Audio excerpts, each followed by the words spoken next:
Good morning. He's doing good? No? You doing good? Okay, good. I'm glad to hear it. All right, so this morning, we're going to start off by memorizing a whole verse of Scripture. Aww. Bring it. Okay? It's going to be kind of tough, okay? I'm going to show it to you. You're going to commit it to memory, and then we're going to repeat it together. Here it is, okay? It's one of the shortest verses in the Bible. Can you say it out loud? Pray continually. Okay, shut it off. Okay. 1 Thessalonians 5:17. Oh, show off. Okay, can you do it? Do you remember it? Pray continually, right? Pray continually. Okay, then we're going to talk about that today, and you got the words. But now we got to talk about what they mean, okay? That's a whole different idea. Now you think about praying continually, okay? You think about maybe some, frankly, mentally disturbed person you might see sometimes walking down the street, right? Kind of just mumbling along, maybe you're going to pray? What do you have to do? Kneel all the time? You got to drive with your eyes closed if you're praying while you're driving? Is that what it means? Is it ignoring others?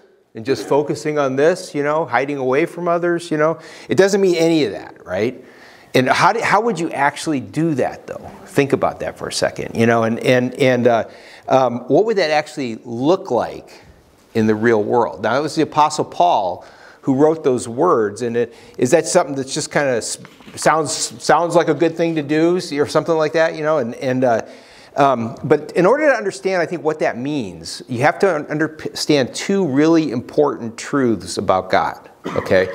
And I'm going to use a couple of technical words, okay? And one is omnipresence, okay? Omnipresence. The idea of that word is, what's behind it is, God is everywhere all at once, okay? He is everywhere all at once. And the idea is really simple. You can't get away from Him. Okay? And sometimes it seems like He's not there, but He's still there. Okay? And the other word is this word called omniscience, which means very simply that God knows everything. Okay? He knows everything. And He has all knowledge, and there's nothing you can't tell Him that He doesn't already know. Okay? That's super important to remember. Okay? He's everywhere all at once. How that works, it's a mystery. And He knows exactly what's going on. And that's really good news. It means that you can live in a continual relationship with God, because everywhere you go, He's already there, okay? And everything that's going on, He knows. He knows exactly what's going on. And this idea of praying continually is I think the idea of it more is the idea of have a continual awareness, okay? Always remember that He's there, and that anything that happens to you doesn't go unnoticed, okay? He notices, and He already knows, okay? And so the idea is anything you want to say is in bounds, okay? It's like if you feel like, well, I don't know if I should say that to Him, okay? Say what? Does He already know? Okay, the idea is He already knows what's going on. He knows what you're thinking about saying. And the idea is simply opening yourself up to His presence in your life. And this idea that I'm going to open myself up to communication with Him, because that puts me in a place where He can work with me.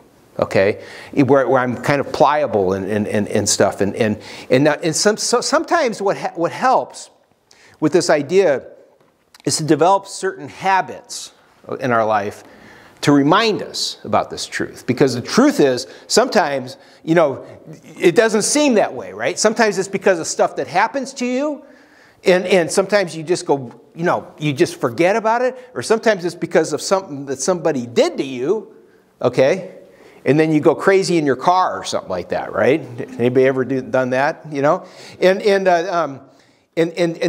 we're unpacking some ideas about life as we're leading up to Thanksgiving. We're drawing from the screenplay Fiddler on the Roof. How many of you have seen Fiddler on the Roof? Okay, some of you know. We're going to watch a couple of clips today. And one of the things that the main character, this guy named Tevye, says at the beginning of the movie, he talks about how he's Jewish. Okay, and this occurs in the just before the formation of the Soviet Union.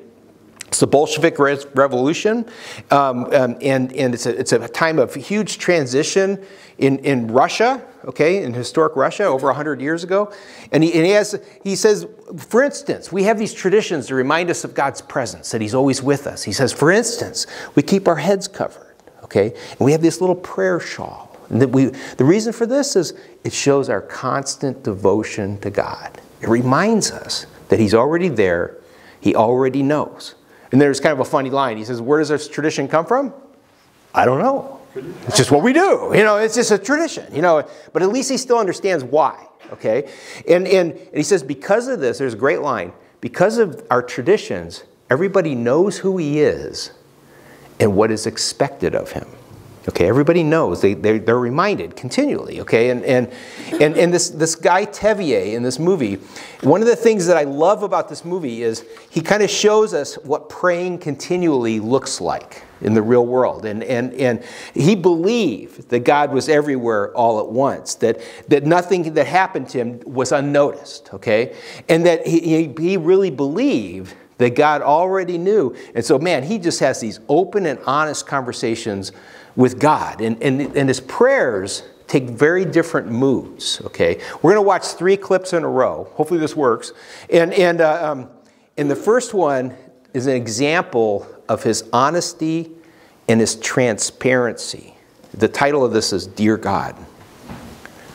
So there's that transparency, right? It's funny, you know. He says, Lord, was that really necessary? But don't things happen to you sometimes in life? Or maybe it's the timing of something happened to you, where you're like, and I've said this out loud before. Was that really necessary? I mean, seriously, seriously.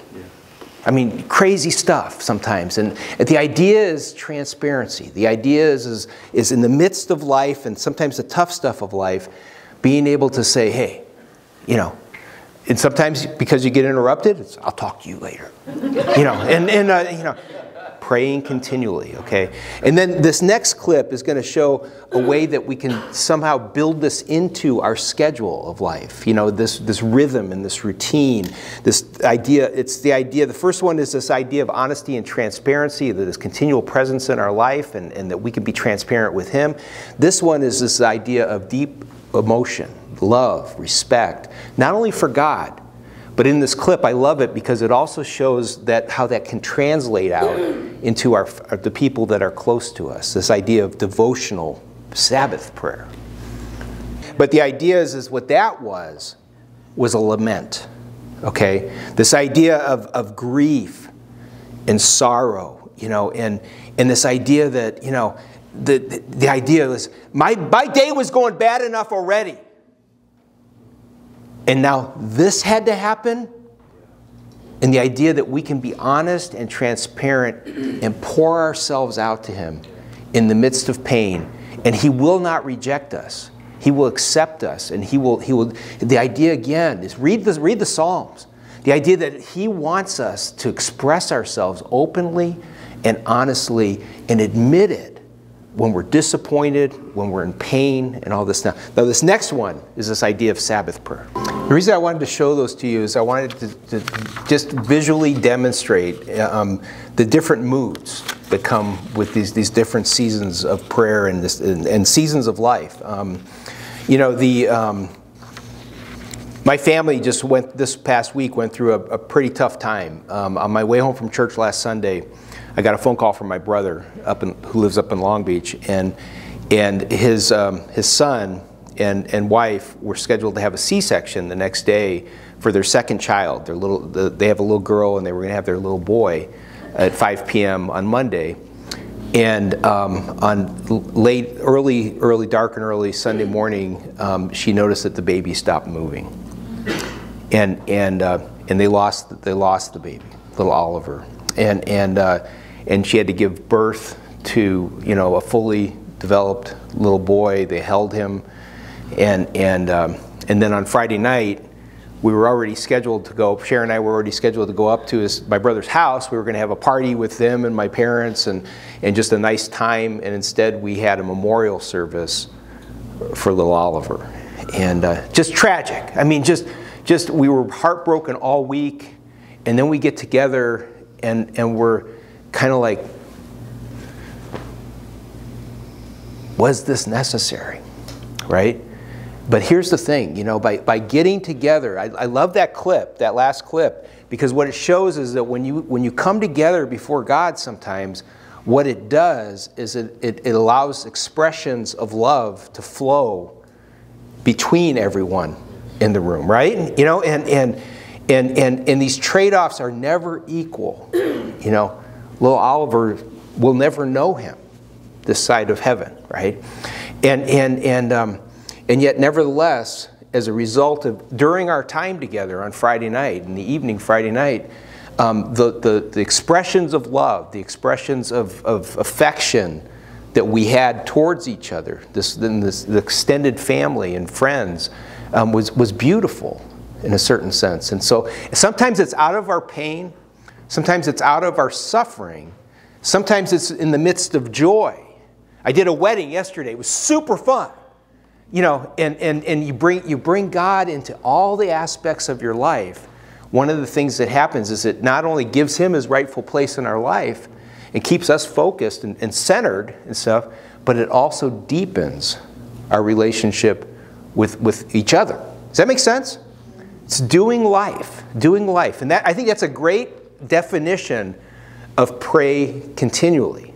It's the idea just simply put, of doing life with God. Doing life with God. Bringing Him into every aspect of our lives. And we have a choice we can make, right, in life. We can do life with God. And what He tells us is that if you do that, it's going to release certain things inside of us. In our inner being. There'll be peace and security and love that'll flow, you know, and joy and confidence and hope and wisdom and guidance, okay, from trusting in the fact that He's here and He knows what's going on and He already knows what we're thinking and feeling, and we're safe to express it to Him, or we can choose to do life without God, okay. And then what comes with that is inherently insecurity, okay, anxiety, a sense of isolation and aloneness and fear. And so the choice is ours, right? And so we've looked at Tevye, okay? I want to look at a story from the Bible now. And there was this guy named Jacob. His story is described in the book of Genesis. And Jacob was you may have heard of Abraham, okay? He was Abraham's grandson, okay? And in between, Isaac was Jacob's dad, okay? And God had revealed Himself to Abraham. Okay, then He revealed Himself to Isaac. And I want to tell you the story about how He revealed Himself to Jacob, the grandson of Abraham. And now, before he met God, Jacob was a puss. Straight up. Okay, he was a wuss. Okay, he really was. And he was just a little mama's boy. And he was not a nice guy in a lot of ways. He really wasn't. And he failed to do life God's way. And because he didn't trust in God and in the fact that God's always there and always knows, okay, Jacob lived in fear, and he tried to always manipulate the outcomes of everything in life because he didn't trust God with the outcomes of his life. And in his family, any of you come from a dysfunctional family? I'm not looking for a show of hands, okay? Well, if you come from a dysfunctional family, I want to really encourage you to read, like basically chapter 12, maybe up to chapter 30. No, actually, the rest of Genesis. Okay, and you'll be heartened, okay, because these guys, Abraham, Isaac, and Jacob, all right, the fathers of our faith, okay, all dysfunctional families, big time, okay, and Jacob the setup for the story I'm going to tell you is Jacob had deceived his father while he was dying, okay, deliberately, okay, and then he betrayed his brother Esau very deliberately, and he colluded with his mom in this. He and mom came up with this plan about how he was going to steal the greatest part of the inheritance, okay? Because she wanted it for him, and the result. Well, now Esau was not a wuss, okay?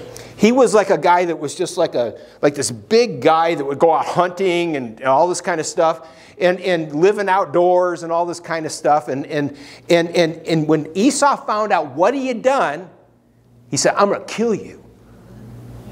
And Jacob believed it, rightly. I mean, for good reason. And he got so scared, he ran away from home.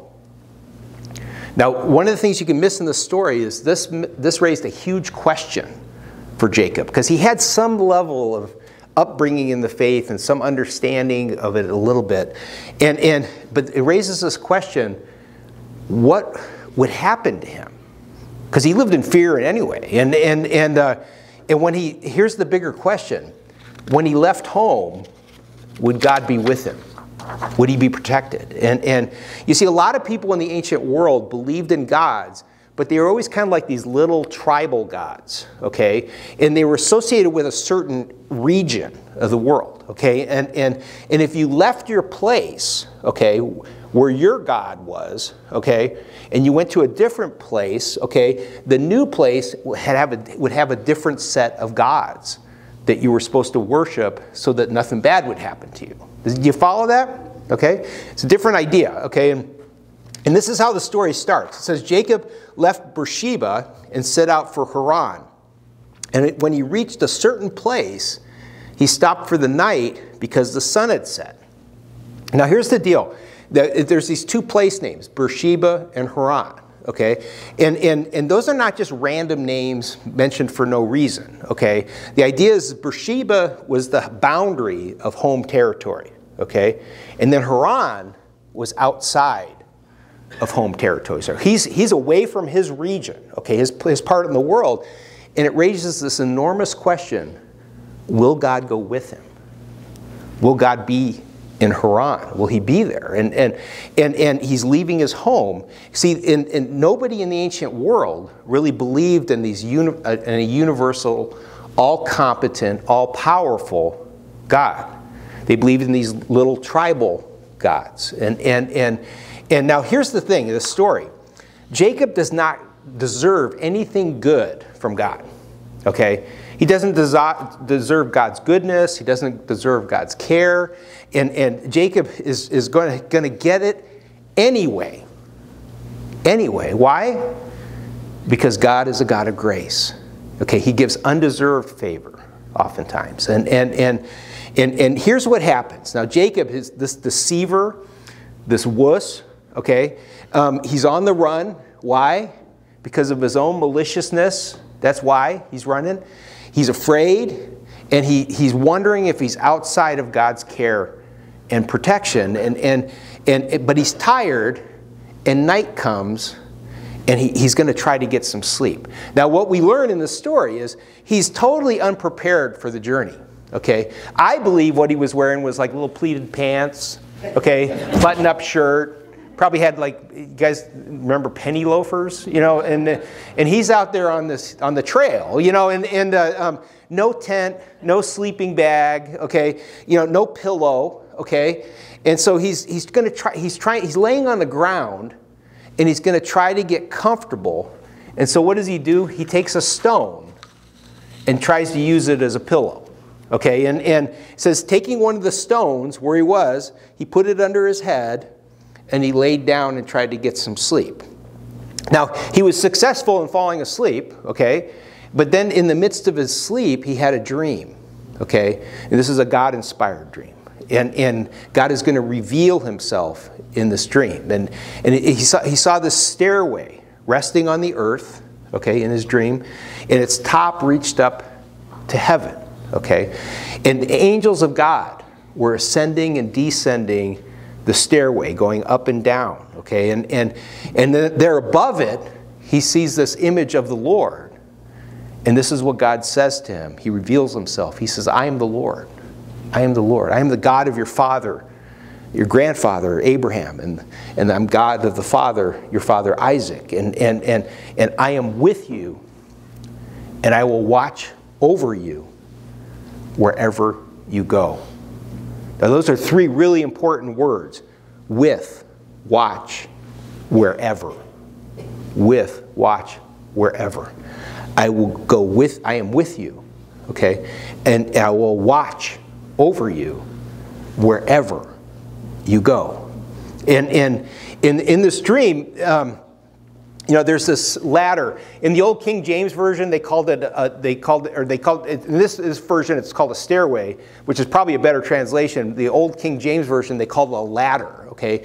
And there was this song that came out of that. It was an old slave spiritual, okay, that was sung in the fields in the South during that horrible time of our history. And the idea, there's this old song called "We Are Climbing Jacob's Ladder." Okay, maybe some of you have heard that before, and now you notice in this story though, the way it appears in the Bible, that Jacob notice what he's not doing with the ladder. Jacob's not climbing the ladder himself, right? The idea is that who's climbing and going up and down the ladder? Angels. This connection with God up in heaven, and so the song actually gets it wrong.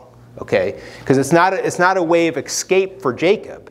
God's not giving Jacob a way to escape his circumstances and stuff. The ladder is used to get what's up there down here, wherever we find ourselves. That's the idea. And so Jacob has this vision of this connection with God up in heaven and where he is. This transcendent vision of God. And God says, I am the Lord. I am the God of your grandfather. I am the God of your father. And now I'm revealing myself to you. And I'm telling you that I am with you, okay? Wherever you go, I'm going to watch over you. Whatever happens and stuff. And the idea here is not that we have to do special things or go to special places to connect with God. But the idea is that God is with us in the ordinary places of our lives. And this was a defining moment for Jacob. Okay, it changed his life. It really did. God revealed himself to be all-knowing and everywhere present, all the time. And he finds Jacob in this ordinary place of struggle. He reveals himself to him. And here's the thing that we can take away from this. God met Jacob even in his disobedience. And even in his struggle, God met him in that place. And so because God met Jacob, Jacob decided to commemorate it. Okay? And so what he did was he set up a reminder to God that God is ever present and he's all-knowing. And so Jacob took a stone. He took that stone that he was sleeping on and he used it as the foundation to set up a memorial in that spot where he had this experience, and he names this place Bethel. Okay? Now Beth in Hebrew means house, and El is a shortened version of the name Elohim, which is one of the names for God. So this, taking Beth and El, this is the house of God. Out here in this field, out in the wilderness, in this place of struggle, this place of fear that he sets up, and he says, this is the house of God. Now, did you get a stone? One of you just dropped it. I heard that. Did you get a stone when you came in? If you didn't, get one on your way out. And now, some of you have been wondering what this is for, and you were wondering, well, is this the way I get to give my opinion about the message this morning? You know, right? You know, yeah, and you know, and because I didn't like it, you know, that type of thing. But the idea here is this. This is something I want to encourage you to use tonight and tomorrow and as you go forward, if you so choose. You know, but here's the deal. This idea is that any place you are, any place you go, can be Bethel, can be the house of God. And he's with us. God met Jacob even in his disobedience. God met Jacob in his struggle. God met Jacob in the ordinary places, which means that God can do the same for us. He really can. So remember the verse we memorized? What was it? 1 Thessalonians 5:17. There's always a show-off. He has to give the reference. You know, pray continually, okay? And the continual awareness, okay, that God is always there, okay? He's omnipresent, that He's all-knowing, He's omniscient, okay? He already knows, which means you can say anything that you need to say to Him because He already knows what you're thinking, okay? And there's nothing that happens to you that goes unnoticed, okay? He knows. And this idea of praying continually, it's not for monks, it's not for mystics, it's not for, you know, some people with a certain personality type or something like that. The idea is no, this is something for everybody, okay? And so what I want to encourage you is, as you go forward in life, that if you so choose, to take this stone, and maybe like tonight, when you go home and it's time for bed, you know, and I often fall asleep in my chair in the living room, to be honest, you know, but so this will be a little rough for me. But the idea is when you go crawl in your bed, you can put this on your nightstand, right there, you know, and have this next to you, reminding you, okay, of His presence, that this can be a Bethel experience, you know, and you can take that little stone, put it on your nightstand, you know, and remind you that any burdens you're carrying with you, the worries that you might have with you, you know, the pressures, maybe the unanswered questions that you're struggling with, that you wake up thinking about in the middle of the night, you know, maybe if that happens to you, you could reach over and grab that stone and remember that this is a Bethel experience. Maybe for some it would be like a good idea, like if you are burdened, maybe when you lay in bed you open your palms just as a sign to yourself and to God that this is my unspoken prayer. I give my burdens over to you. You're with me. In the scriptures there's this great line, when you lie down you will not be afraid. That for people who trust Him, when you lie down your sleep will be sweet. Trust Him, you know. Now I lay me down to sleep, right? Keep me safe, Lord. Keep me safe. You know, the phone, I used to have an alarm clock. Now I got this, right? You know, and this does most things, you know, and it's quite an amazing device, actually. And when I need to set an alarm, I just, you know, use this, and it yells at me. Now, but we used to call them alarm clocks, right? Which is a terrible name if you think about it, okay? An alarm clock. When an alarm goes off, it's supposed to be alarming, right? Okay? There's really kind of like two kinds of people in the world. You know, people who love to get up in the morning, and people who hate people who love to get up in the morning, right? You know, you know, and sometimes they get married, you know, but the idea is that when you get up in the morning, that rock is still going to be there, okay? Whether you just wake up naturally or you set an alarm, the idea it's there, and instead of this being an alarm clock, this is an embrace the day clock, okay? There's a new day here. This is the day the Lord has made. I'm going to be glad in it, you know, and I'm going to rejoice that He's given me another day to get out there and do this. The idea is seize the day. This is another day that He's given you. And then some of us shower and stuff, and there might be like a bar of soap involved in that. Hopefully you don't take your phone in there. You know, I know some of them can handle it, but not a good. You can get away from it for a few minutes, okay? But the idea is you clean yourself up, okay? And this rock can even remind us of that, you know, that as we start our day, you know, that we're not only going to take care of the crud that was on us from the day before and from whatever happened overnight, you know, type of thing, but the idea is that we're going to clean ourselves up, not only on the outside, but try to start that day fresh on the inside as well. Search me, O God. Know my heart. Show me if there be any wicked way in me, and help me get straightened out from that. Okay, make sense? You know, then there is this thing.